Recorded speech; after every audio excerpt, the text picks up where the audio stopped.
Hello, everybody. Thank you to all who have tuned in today. Welcome to Fractured Poet, a podcast for all of you poetically insane individuals who love getting lost in the art of poetry. Podcasting from Ontario, California, I am your host, Katrina Wisniewski, just another person in the world obsessed with words, striving to make sense of it all. Today's episode poetry topic of choice is more of a question than an actual title, which is What is Life? The two poems I chose aren't necessarily the same, but the topic in both poems are quite similar, describing a way of a life or uncertain of things towards things that are unknown.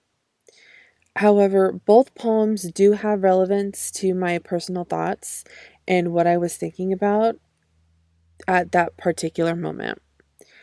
These poems that I have chosen for today's episode is a reflection of my own thoughts and what I think about life or how I think life will be. This first poem is titled Dictator. Living life is not a simple task. Spending too much time drowning in other people's point of view, sacrificing everything you are meant to do, allowing others to dictate the way you look, you eventually become a closed book. All at once, they begin to follow suit. It's the way you live that does not compute. An obsession gone too far, afraid this will leave you a permanent scar. Okay, so I am starting to develop a trend. Since I started this podcast, I have been, for the most part, over the last 3 or 4 episodes, reconstructing and rewriting the poems I chose to recite during this podcast. I picked these poems and absolutely had no intention of rewriting them. And again, as I mentioned before, while writing out the dialogue of each episode, I am typing in the poems of choice and I don't like what I am reading. Then I decide to completely rewrite the poem or poems, and it's driving me crazy.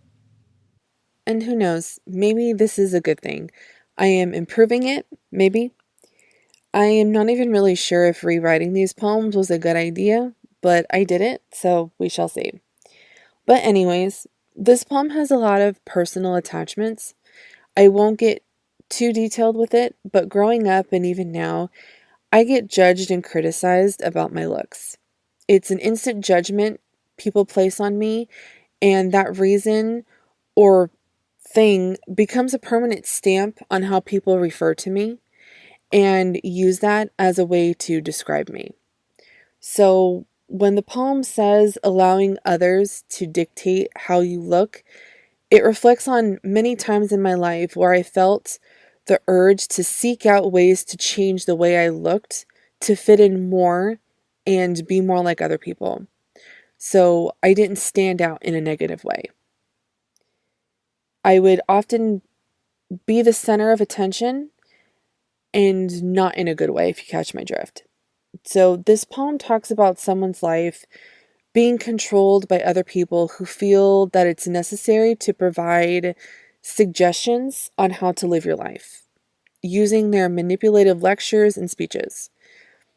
I believe we have all been in a situation where someone comes to you and tells you how to live your life, telling you how you should look, how to obtain that look, making you feel as though you are not worthy. But change these things about yourself and your life and things will get better. There are too many dictators in this world that need a sense of control. Society and the people in it are very harsh, and the saying that goes, "Sticks and stones may break your bones, but names or words will never hurt me," is a statement that is so far from the truth. So, going on to the next one, this one is called Scared. What will become of this life once the danger clears? The urge to panic lurks every corner as we struggle to live life. Glued to our televisions, we fall victim to a fearful stricken media as they control our everyday life. Unsure of how to approach these thoughts, just another battle lost. The risk of voicing my opinion is compromised. Afraid to develop a mind of my own. In the end, we are all just a bunch of sheep being herded towards our master, becoming a society aghast to mass hysteria. So I think you can kind of guess what this poem was about, and I apologize if it offends anybody. This was something I wrote based off of what I was feeling at that current moment. And that moment was when this whole COVID-19 thing happened and everything that happened in between. Everyone has their own opinion. Everyone is entitled to their own opinion. But during these times, if you voice something that someone else doesn't agree with, you automatically get your head chopped off and you're thrown into the opposite party like you just committed a crime. So there have been so many things going on in the world, and it's hard to make heads or tails of everything. There was a time when voicing my opinion about certain topics was, and maybe still is, frowned upon. If I voiced anything opposite of someone else, I got chewed out and looked at as this selfish person who should be smarter than that. And it's all just a bunch of bullshit to me. I decided to write this poem on behalf of those emotions, and as some say, it is what it is.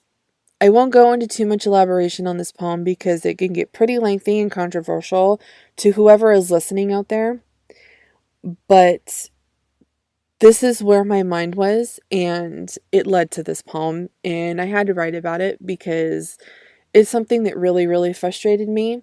You know, we're all taught, don't be a follower, be a leader. Don't, if your friends jumped off a bridge, would you? So we were kind of molded and formed to have our own opinion. And when you finally have your own opinion and talk against people that don't have the same views as you, you're automatically put on the black book, the blacklist, and you're a piece of shit. You're not my friend anymore. I don't want anything to do with you. Stop talking to me. I can't deal with people like you. It's like, it's like I said, I can go on and on and on about this, and this is not a talk show. This is about poetry, but this is where the poem came from. It originated from all these thoughts, and I wrote about it. So, cutting myself off, and with that, I am going to end this episode by extending so much thanks to those of you who have stuck it out this long with me and hopefully enjoyed it, and this isn't like a sympathy listen. So, as always, thank you guys for tuning in, and to those of you that are just catching my podcast, also great thanks to you. I hope you like what you heard and tune in next time. You can catch this and future episodes at anchor.fm/fractured poet. This episode of Fractured Poet was written and produced by me, Katrina Wisniewski. Music by Alternative Rock Volume 1 and Rock Electronica Volume 4 from a website called freeplaymusic.com. You can also follow me on Instagram at Fractured Poet. And as always, thanks for listening, and until next time, guys.